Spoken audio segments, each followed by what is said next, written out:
আসসালামু আলাইকুম বন্ধুরা, আশা করি সকলে ভালো আছেন। তো চলুন আজকে এই ভিডিওতে ধনী গরিবের লড়াই নাটকের 16 নম্বর পর্বের রিভিউ এবং 17 নম্বর পর্বের আপডেট নিয়ে কথা বলবো। তো চলুন ভিডিও শুরু করা যাক এবং আপনারা দেখছেন এসএস রিফার স্টুডিও। তো 16 নম্বর পর্বের প্রথমে গত 15 নম্বর পর্বের কিছু ক্লিপ দেখানো হয়, তারপরে শুরু করা হয় মূলত 16 নম্বর পর্বের যে মূল অংশ সেখান থেকে শুরু করা হয় এবং প্রথমেই দেখানো হয় যে সোহাগ, রিমি তারা গিয়েছে উকিলের কাছে, মানে সাগরিকার কাছে, যদিও তার নামটা এখনও প্রকাশ করা হয়নি যে তার চরিত্রের নামটা কি। তো সেইখানে গিয়ে তারা কথাবার্তা বলে এবং কথাবার্তা বলার এক পর্যায়ে বলে যে তারা কিভাবে করে। তখন সাগরিকা বলে যে ঠিক আছে, আমি সৎভাবে করি, সেহেতু আমি সৎভাবে করব।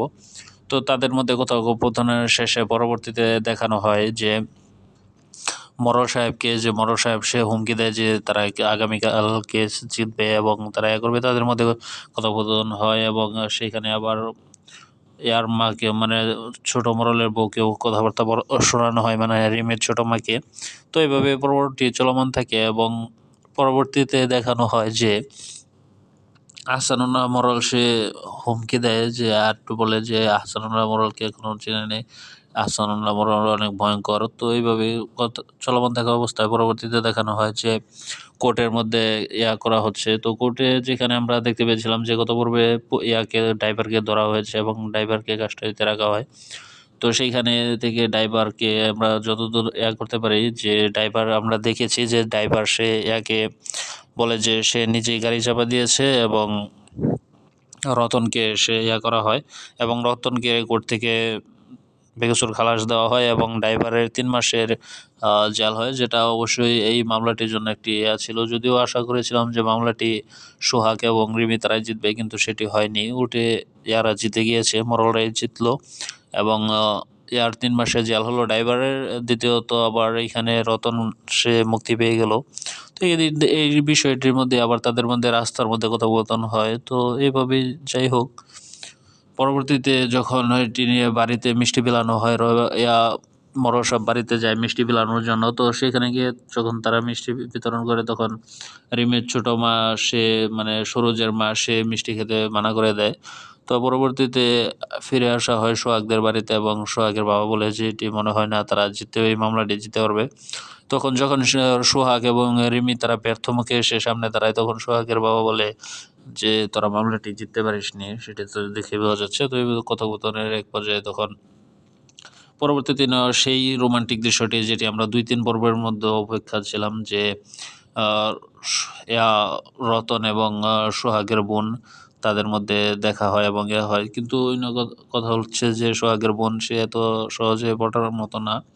তবে দেখা যাক সে রোমিও পারে কি না তাকে পটাতে, এবং সে তো করে। তবে এখানে একটা প্লাস পয়েন্ট বলে রাখি, যেটি হওয়ার সম্ভাবনা খুব বেশি, যেটি হলো যে মরলবাড়ি থেকে, যেহেতু আমরা দেখেছি রিমি এবং সুরজের মা দুজন ব্যক্তি তারা করেছে, তারা মানে তাদের মরলের যে ছিল সেখান থেকে বেরিয়ে এসে তারা ভালো মানুষের করছে। এই দুজন ব্যক্তির পরবর্তীতে যদি কোনো তৃতীয় নাম্বার ব্যক্তি সেখান থেকে ভালো মানুষের হাতে আসে, সেটি হবে অবশ্যই রতন।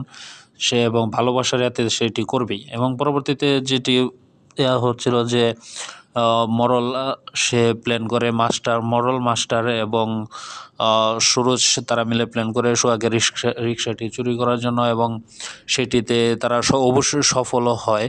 এবং এক পর্যায়ে আমরা দেখতে পারি যে পিছনে যে বসেছিল সোহাগ রিক্সা চালিয়ে যাওয়ার সময়, সে যখন করে, তো সেটি চুরি করার সময় সেই ছিল চোর মূলত। তো তখন সে বলে যে তার পেটে বুকে ব্যথা করছে। তো এই বলার সময় তো সোহাগ যায় পানি আনার জন্য, সে এইদিকে সে এইটি নিয়ে যায়। তবে এই খবরটি আবার মাস্টার কাছে পৌঁছে দেয়, সুরজের মার কাছে, মানে রিমির ছোট মায়ের কাছে।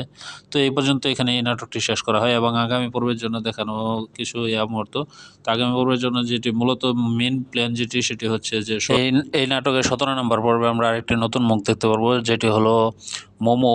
তো আগামী 17 নম্বর পর্বে মোমোকে আমরা এই নাটকের মধ্যে দিয়ে ডেবিউ হতে দেখতে পারবো, মানে ধনী গরিবের নাটকে ডেবিউ হতে দেখতে পারবো। তবে অবশ্যই আশা করবো যে তাকে যেন একটা ভালো এবং সুন্দর একটি চমৎকার চরিত্র দেওয়া হয়। তো চলুন এখন কথা বলি যে আগামী পর্বে আমরা কি কি দেখতে পারবো, মানে 17 নম্বর পর্বে। তো আগামী পর্বে আমরা দেখতে পারবো যে সোহাগ যখন সে রিক্সা না পেয়ে বাড়িতে যাবে, তখন রিমি তাকে বলবে যে রিক্সাটা চুরি হয়ে গেছে। তখন সোহাগ অবাক হয়ে জিজ্ঞেস করবে যে তুমি কি করে জানলে।